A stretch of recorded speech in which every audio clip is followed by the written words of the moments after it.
This will be a short lecture on Psalm 3, a psalm of confidence asking for God's protection. I'm Dr. Joe Sprinkle. We'll start by reading the text, and I'm quoting from the English Standard Version.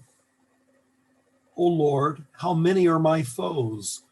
Many are rising against me. Many are saying of my soul, there is no salvation for him in God, Selah.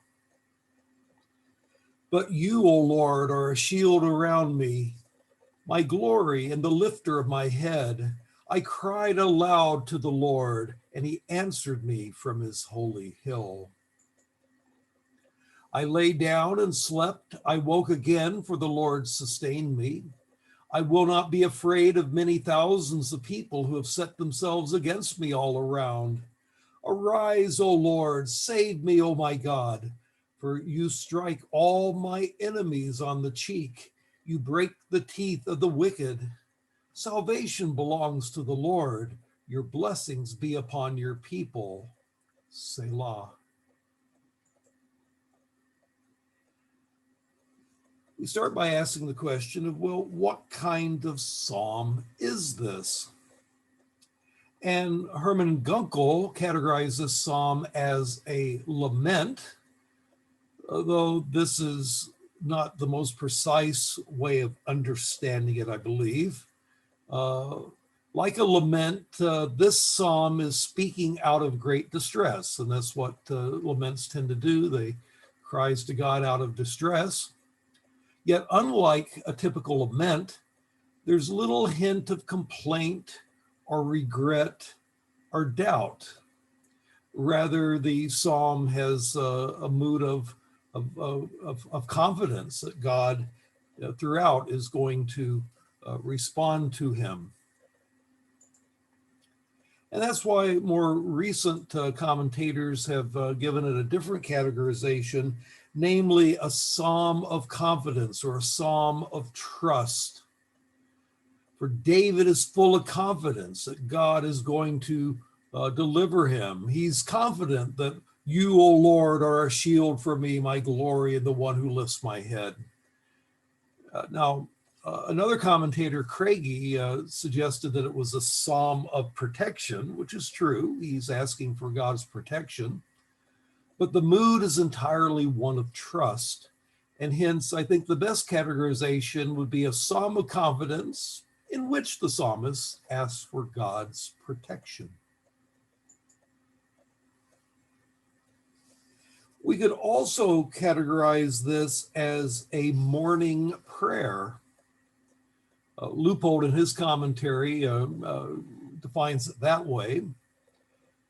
Psalm 3 talks about praying in the morning. Psalm 4 talks about an evening prayer. Look at verse 8 in Psalm 4. And this may have been how the psalm came to be used as a morning prayer, along with Psalm 4, the evening prayer. But in any case, it was written or reflecting the morning just before the battle with Absalom, when David says of himself that I lay down and slept and I woke again, for the Lord sustained me. Now, the superscript of this psalm says, a psalm of David when he fled from Absalom, his son.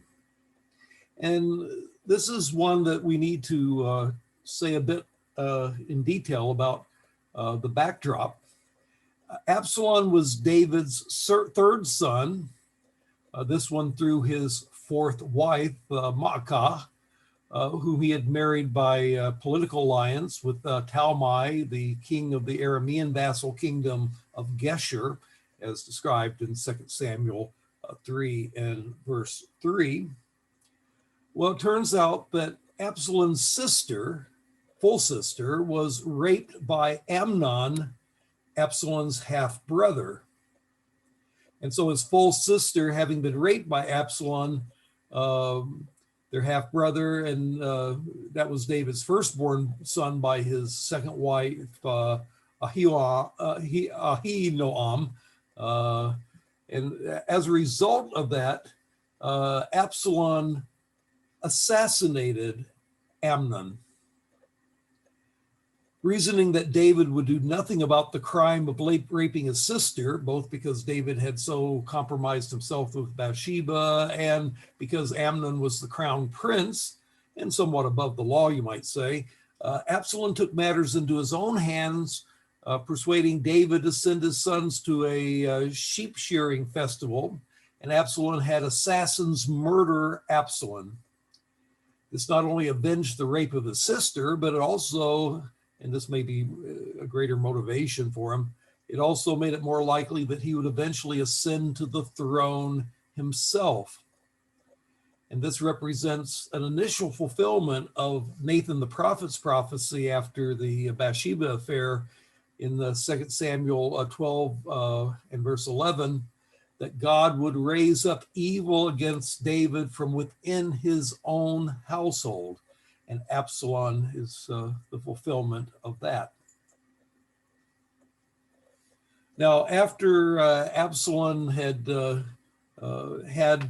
Amnon assassinated, he ended up fleeing from Israel, going back to his grandfather Talmai in Geshur, where he found sanctuary for 3 years. But after 3 years of exile, David allowed Absalom to return to Jerusalem, and all at the encouragement of Joab, 2 Samuel 14, 1 through 27. Nonetheless, David refused to see Absalom for 2 years after he returned. Same chapter, verses 28 through 33. But then Absalom tried to seize the throne, and indeed was so successful he forced David to flee Jerusalem to run for his life. David agreed to see Absalom. The king kissed him, symbolic of a supposed reconciliation, but then Absalom led this rebellion against David, declaring himself king in Hebron, 2 Samuel 15, 1 through 12, forcing David to flee once again, this time from his own son, chapter 15, 13 through 19. And Absalom claimed David's throne. He took over David's concubines as wives. In the Near East, a new king often assumed the wives of the previous king to say that he has all the rights and privileges of that previous king. But then Absalom ended up unexpectedly killed through the help of Hushai and Joab. Absalom was defeated in battle and killed when his long hair got caught in a tree, so that Joab and his men could approach him and kill him. And subsequently, David was restored to his throne. And according to the text, the root problem of all this was David's own sins. David had brought this evil upon himself because of his adultery with Bathsheba and murder of her husband Uriah. And this is all described in 2 Samuel 12, 9 through 11. Moreover, the multiple marriages that he engaged in generally led to this kind of intrigues. You had all kinds of sons, all of whom would like to become king, that were rivals of each other. Now, David was forgiven of his sin regarding Bathsheba and Uriah, Psalm 51. And only it was that forgiveness that made his prayer confidence here possible, even though the prophecy was fulfilled against him. So that's the backdrop of the superscript, talking about when he was on the run from Absalom. And so let's get into the text and look at it. Now, you can divide the text into 4 stanzas, you might say, 4 sections. All but one of them end with the Hebrew word Selah. And so verses 1 and 2, he'll describe the situation, that he has many enemies around him, and that would have been the army around Absalom that was pursuing David. But then in verses 3 and 4, he expresses confidence that God can answer his prayer. And that ends also with Selah. And then he has an expression of full trust in God in verses 5 and 6. That one does not have a Selah, but then he has a prayer for victory in verses 7 and 8. And that ends with this word Selah. Now, all of this raises a question, well, what exactly does this word Selah mean? And even though it's used 71 times in Psalms and 3 times in the book of Habakkuk, we really don't know what the word means. There's a number of guesses, and I'm going to give you some of those guesses. But as far as the meaning of the word, you'll see that there's the guesses are not all very similar necessarily even. One possibility is that it's from a root salal, which means to lift up. And that could mean, lift up the voice, make it louder, forte or crescendo, to use musical terms. And some take it, the Septuagint's translation of dia palma to psalma to mean this. And that's one possibility. But then you could lift up something else. You could take it from that same root, salal, to lift up in the sense of lift up the eyes or lift up the hands in worship. And that would be another thing. So at this point, you pause and lift up either your eyes or your hands to heaven. Or others take it from a different root, a Aramaic root, sol, sl, meaning to bow, in the sense of bow down and worship. And so at these points, people stop and bow down to the Lord, almost the opposite meaning of lift up. And then one could take it to lift up in the sense of lift up a musical interlude. Again, the Septuagint translation, dia psalma, has been interpreted variously, but at least one of the interpretations is a instrumental interlude. So the lexicon of Little and Scott. So maybe this is when there's a little, the band strikes up and plays some music. I have a picture here of Syrian musicians playing the sambuc and a lyre, it looks like. Another interpretation is that it means to pause, which would mean to stop and take time to reflect. Another interpretation is from Jewish tradition. Jewish tradition understood the term Selah to mean forever. Though how this term could come to mean forever from whatever root is not known, and why that fits here is also a problem. Now, although the word Selah is obscure, whatever it means, it does seem to indicate places of division within the psalm. That is, you have a logical break wherever Selah occurs in a psalm. And so it does help us to structure, understand the structure of psalms that use these terms, that whatever was done during the Selah, it does form a logical break. Well, having said all those things, let's get into the interpretation of the psalm. Verse 1 gives the situation. O Lord, how many are my foes? Many are rising against me. The adversaries that had increased in the original historical context would have been Absalom's rebellion. According to 2 Samuel 15, verses 12 and 13, it said that the people increase continually with Absalom. It was a major uprising that many people had joined forces against David, joining his son Absalom to try to expel him and depose him. And then verse 2 says this, that many are saying of my soul, there is no salvation with him in God. And 2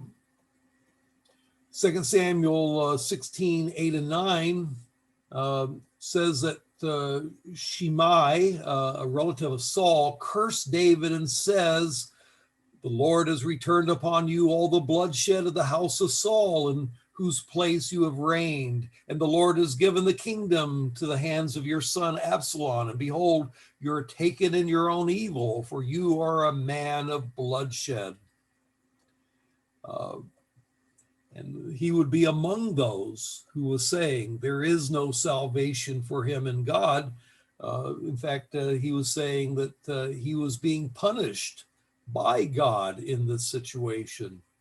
Also, 2 Samuel 15:26, where David expressed doubts himself that God might save him.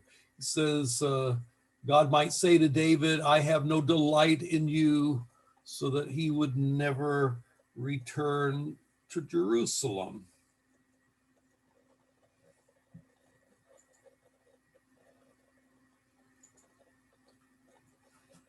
But then in verse 3, he says, but you, O Lord, are a shield about me, my glory, and the lifter of my head. The glory, that is the honor, the one who gives David glory is who God is. And whatever glory David had, it was a gift of God. As far as being the lifter of my head, well, you might consider 2 Samuel 15:30, when David went up to the Mount of Olives, he wept with his head covered. And so he would have been, head down, downcast, as people are sad, they look down. But here he speaks of God as the one who will lift his head. And then we have, I cried to the Lord in verse 4, and he answered me from his holy hill. Now, when did he cry to the Lord? No doubtably many times throughout this ordeal. And God answered him from his holy hill, or his holy mountain. That's Mount Zion, the site of the Ark of the Covenant that David had brought to Jerusalem. And note that David makes provision in 2 Samuel 15:25 to have the ark representing the presence of God return to Jerusalem rather than going in flight with him. And this may have been to discourage some of David's followers. This may have discouraged some of David's followers, since the ark was thought to be a source of help. Yet though the ark was not with him, God could nonetheless hear him from afar, and hence he directed his prayer towards Jerusalem, where the ark was, and was heard even when the ark was far away. Verse 5, I lay down and slept, I woke again, for the Lord sustains me. When he laid down, when he awoke, this is probably referring to 2 Samuel 17, verse 1, 16, and 22, where there was danger at night. In fact, David was told not to spend the night at the fords because of the danger of being attacked. And thus opportunities, he thus shows opportunities for showing confidence that God was with him despite the danger during the night. Verse 6 says, I will not be afraid of many thousands of people who have set themselves against me all around. Talks about 10,000s of people here, the multitudes who have risen up against him. According to 2 Samuel 17:11, Absalom's army greatly outnumbered David's men. In fact, they're compared with the sands that are by the sea in abundance. And it was really only the chance occurrence, at least a chance from a human perspective, of Absalom's hair being caught in the tree rendering him helpless, that allowed David's outnumbered men to end up winning by killing the opposing king and thus ending the purpose of the battle. Verse 7, arise, O Lord, and save me, O my God, for you strike all my enemies on the cheek, and you break the teeth of the wicked. Salvation belongs to the Lord. Your blessings be upon your people, Selah. Rise, O Israel, comes from the language of the ark. Numbers 10, verse 35, when the ark would go out, they say, arise, O Yahweh, and save us, because the ark was the symbolic throne of God that would go out in battle with them. Well, the ark was left at home, but nonetheless, he could call on God, who is symbolized by that ark, to arise and help him in particular by shattering the teeth of his enemies. And perhaps the imagery is that of enemies like wolves wanting to bite David. And the victory will come through God's intervention. Salvation belongs to the Lord. Though in reality, the victory was bittersweet, because it did involve the death of Absalom, and David did weep over the death of his son. 2 Samuel 19, 1 and 2. Now, as we said, this is a song of thanksgiving, a psalm of confidence. And this psalm of confidence would have been used in various ways at various times in ancient Israel. You have the original usage. It was originally used by David after Absalom's rebellion. And so, or actually it may have been even written before Absalom's rebellion, in anticipation of what would happen the next day.